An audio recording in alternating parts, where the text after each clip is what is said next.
Hamas backs down and gutting the swamp whale. It's 5 and 10 from Skywatch TV. Our Friday 5, the 5 big stories of the week in about 10 minutes. For Friday, February 14th, 2025, I'm Derek Gilbert. Breaking news as we're recording this on Thursday morning. Robert F. Kennedy Jr. has just been confirmed as the Secretary of the Department of Health and Human Services. This should really be interesting, as he has not been an advocate for big pharma. So we shall see how this affects things going forward. This follows the confirmation of Tulsi Gabbard as the Director of National Intelligence. So some big changes coming to Washington, D.C., and we'll talk about some more of those in just a moment. Item number 5 this week is Gaza. And Hamas has backed down. Told you earlier this week that Hamas had threatened to suspend the hostage for prisoners exchange because of alleged violations of the ceasefire by Israel. President Trump earlier this week said, you better release all of them by noon Saturday or hell will break loose.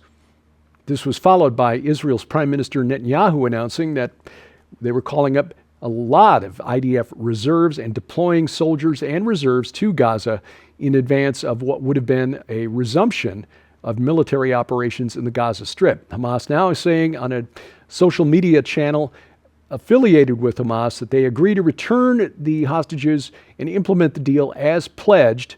So that means Saturday, if they follow through, 3 more hostages returned. We'll see how that goes. But it appears that the big stick policy advocated 100 years ago by President Teddy Roosevelt, walk softly, carry a big stick, apparently getting results despite the objections from America's Arab partners in the region and pretty much the rest of the world.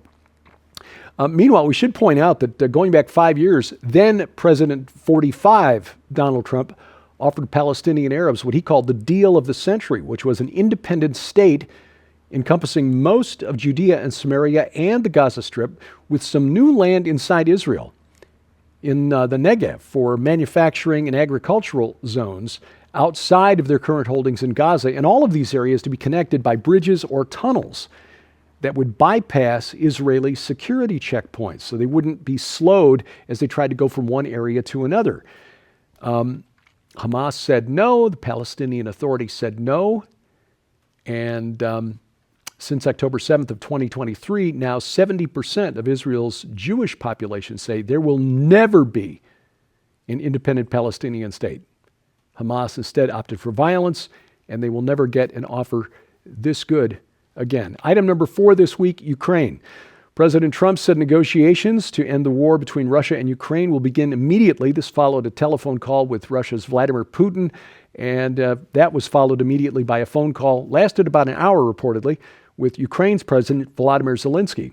Thursday morning, the Wall Street Journal reported that China is injecting itself into the situation, proposing to arrange a summit between President Trump and President Putin, excluding Ukraine's President Zelensky. But this acknowledges what everybody already knows, which is that this war, going on 3 years now, has been a proxy war between Russia and the West right from the start. Item number 3, USAID. I told you this week that not only has USAID been essentially a cutout for the CIA, the intelligence community here in the United States, to meddle in the affairs of other nations, sometimes behind the scenes, and other times just promoting far left social engineering type cultural programs.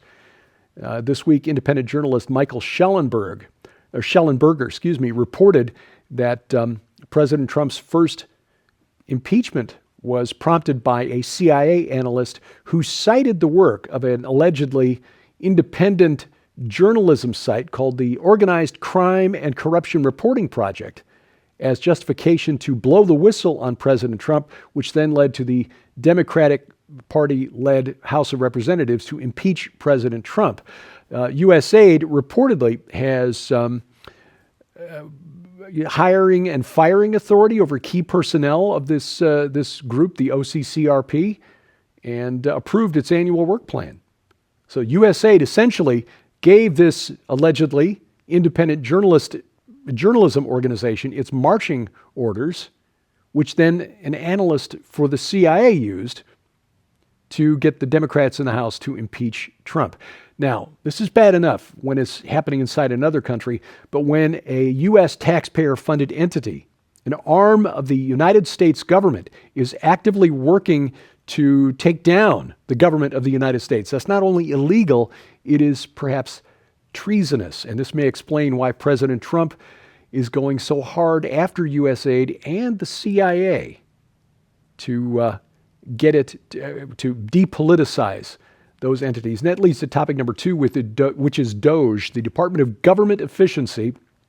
This is the group headed up by Elon Musk, digging into the Department of Treasury, USAID, the Department of Education, other entities of the U.S. government to try to find waste and identify it and cut it out. Well, activist judges have been issuing temporary restraining orders, injunctions against President Trump doing what he's trying to do, which is put an end to this wasteful and, in some cases, borderline illegal spending.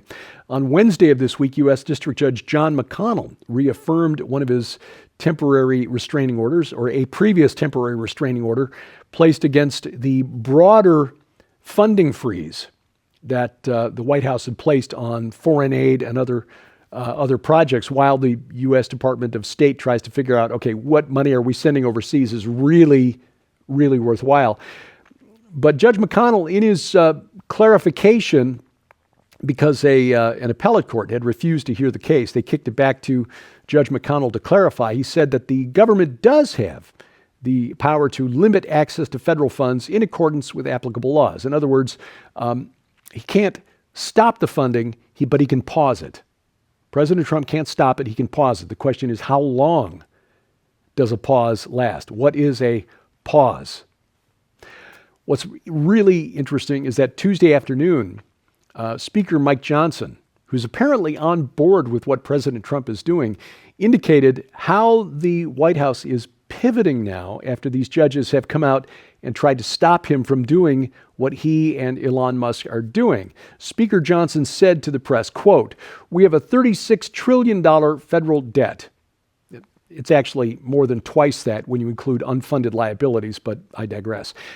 "We have to get a hold of these things. You're going to see it reflected in the reconciliation package," that's the budget, "that comes forward. You're going to see it reflected in the appropriations as we go forward," the money actually given to government departments.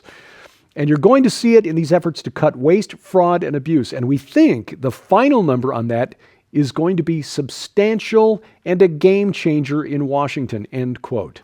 A game changer in Washington. So the courts have come forward and said the executive branch doesn't have the power to stop the funding that was approved by Congress. But what Speaker Johnson has said prior to this was that Congress hadn't been able to get at the information that DOGE is getting because those departments, part of the executive branch, said, "Sorry, Congress, yeah, you've got oversight, but we're not going to show you the books." Well, DOGE is getting into the books, and they've got the receipts. And now that Congress has the receipts, they are going to, according to Speaker Johnson, adjust the budget accordingly. A game changer in Washington.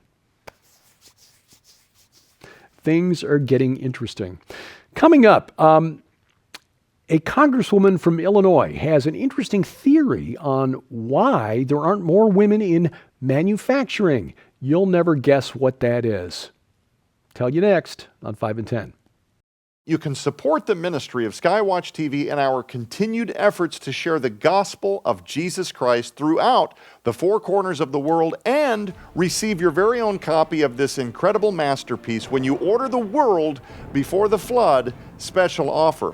Not only does this incredible opportunity include Rick Renner's new book, Fallen Angels, Giants, Monsters, and the World Before the Flood, how the events of Noah's Ark and the flood are relevant to the end of the age. But it also includes the best-selling book, Giants, Gods, and Dragons, exposing the fallen realm and the plot to ignite the final war of the ages by Derek and Sharon Gilbert with companion DVD. This incredible book and DVD set reveals the actual identities of the four horsemen of the apocalypse, the identity of Nimrod flood and the true location of Babel. Why the wild beasts that accompany the deadly rider on the pale horse might actually be disease-causing viruses, and so much more. Sold separately, these items hold a retail value of nearly $100. Yours now for your donation of only $45, which includes free shipping to all U.S. orders. So don't delay. You can support the ministry of Skywatch TV and help us continue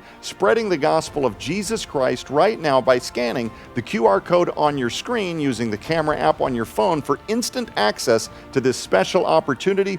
You can visit us at skywatchtvstore.com or call 1-844-750-4985 and ask for the World Before the Flood special offer right now.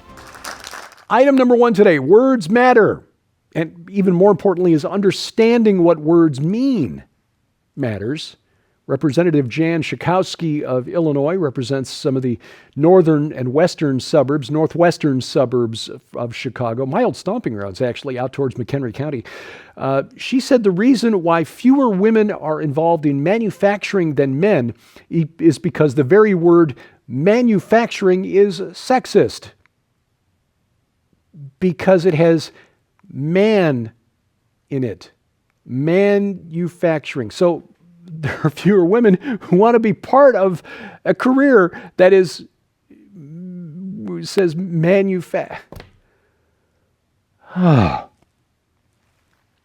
She's represented that area since 1999. I mean, look, I know it's a gerrymandered district that's heavily Democrat, but come on, Democrats, you can do better than that. The word manufacture comes from the Latin manu and factum. It means made with hands, handmade, manufacture. Bless her pointy little head. This week on Skywatch TV, we continue a fascinating discussion with Rick Renner about his book, The World Before the Flood. Don't miss it. Interesting this week as we talk about the Middle East and the potentially prophetic things happening there. The Euphrates River is drying up. Levels have been dropping for some time now. In fact, it's exposing some archaeological sites that haven't been seen in decades. Is it prophetic? I mean, there is a prophecy that the Euphrates dries up, which allows an army of 200 million to cross and come against Israel. No, it's not China. China's army is about 2.5 million. 200 million is a lot. I mean, a lot. We think it's not a human army, but I digress. Don't miss these programs. You can watch the previous 2 in this series. It's a fascinating book, and Rick Renner is a fascinating interview.